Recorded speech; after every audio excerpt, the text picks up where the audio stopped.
હું અહીંયા 1 વર્ષથી સમરસમાં રહું છું અને મને જમવાનો પ્રોબ્લેમ છે। અહીંયા સવારે અમે નાસ્તો કરવા આવીએ તો પ્લેટ પણ મળતી નથી સારી, અને પ્લેટ તો સારી ધોયેલી જ હોતી નથી, પ્લેટ કે ગ્લાસ તમે જે જોવે કઈ નહીં, અને જમવાનું સારું નથી આવતું। હું જમવા આવી શનિવાર હતો, ઢોકળા જમવામાં હતા તો મને ભાવ્યા નહીં તો હું નાખવા જતી હતી, બરોબર, તો નાખવા મને દીધા નહીં કે સારા છે તમે ખાઓ। હું રડવા માંડી, મને મારે નથી ખાવા, તો પણ પરાણે ખવડાવ્યા મને।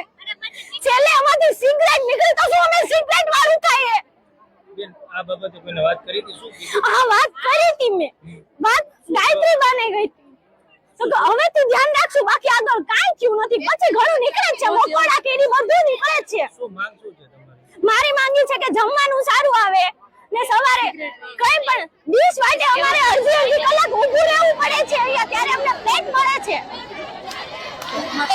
પાણી ભરવા માટે છે 8મા માળ સુધી જવું પડે છે, 1 થી 8 માળ સુધી કે પાણી નથી આવતું, અને એક બોટલ ભરાતા કલાક થાય છે અમારે, અને એ પાણી પણ એવું લીલ વાળું હોય છે કે એ પાણી પીવાથી મારી ખુદની ફ્રેન્ડ છે, કાલે એ અલમ પર રહે છે, અત્યારે કાલે રિપોર્ટ કરાવીને આવી, 6 મહિનાથી એને ટાઇફોઇડ થયો છે। ડોક્ટરે એનું કારણ હોસ્ટેલનું પાણી કીધું છે, ને એમ કીધું છે કે પાણી તમને હોસ્ટેલનું નડે છે, છતાં પણ ભણવા ખાતર એને અહીંયા રહેવું પડે છે। અમને અહીંયા સગવડતા નથી મળતી એટલી સારી, તો અમારે ભણવા માટે શું અમારા ખુદના સ્વાસ્થ્ય ઉપર પ્રશ્નો ઉઠાવવા છતાં પણ અમને પ્રશ્ન હતો, અમે ગાંધીનગર રજૂઆત કરી હતી, તો અમને પર્સનલી માફી પત્ર લખાયું અહીંથી કે તમને જે રજૂઆત છે એ સમૂહમાં છે, એટલે સમૂહમાં જમવાનું ખરાબ આવે જ, તો આ બગદાણા છે, આ સાળંગપુર છે, ન્યા પણ સમૂહમાં જ હોય છે જમવાનું, તો ન્યા કેમ સારું આવે છે, અહીંયા કેમ સારું ન બની શકે? સરકાર તો બધું માંગે, સરકાર તો બધું અનાજ પૂરું કરે છે, તો અહીંયા કેમ સારી રીતે ન બનાવી શકે? અને ઇન્સ્પેક્શન વાળા આવે ત્યારે તો અચાનક બધું સાફ સુફ હોય છે, ત્યાં સુધી બધું ગંદકી વાળી ડીશ હોય છે, ડીશમાં જમવામાં પણ અમને શરમ આવે એવી તો ડીશ હોય છે,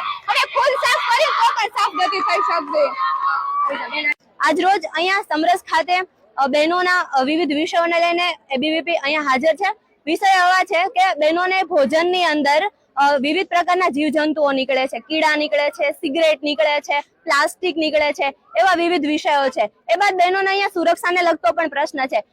એ પ્લસ બીજો વિષય એવો છે કે અહીંના બહેનો દ્વારા એવું જાણવા મળ્યું છે કે અહીંયા બહેનોને વ્યક્તિગત રીતે અધિકારી દ્વારા ટાર્ગેટ કરવામાં આવે છે, કે બહેનોને જ્યારે કોઈ પણ ઇમરજન્સી હોય છે હોસ્પિટલની, ત્યારે પણ એ અધિકારી દ્વારા એ વિષય ધ્યાનમાં લેવામાં આવે। આમની વિદ્યાર્થીઓની રજૂઆત છે કે ભોજન બરાબર નથી મળતું, એ બાબતે એમની રજૂઆતો જે સાંભળવામાં આવી છે એ તમામનો કાલ વ્યવસ્થિત નિકાલ કરવામાં આવશે। જેમની જેટલી રજૂઆતો મળી છે એ બધી જ વસ્તુનો નિકાલ કરવામાં આવશે। એ ભોજનની ફરિયાદો હતી અત્યારે, એટલે એ તમામનો કાલ બધા રિવ્યુ જોઈને એમનો નિકાલ કરવામાં આવશે।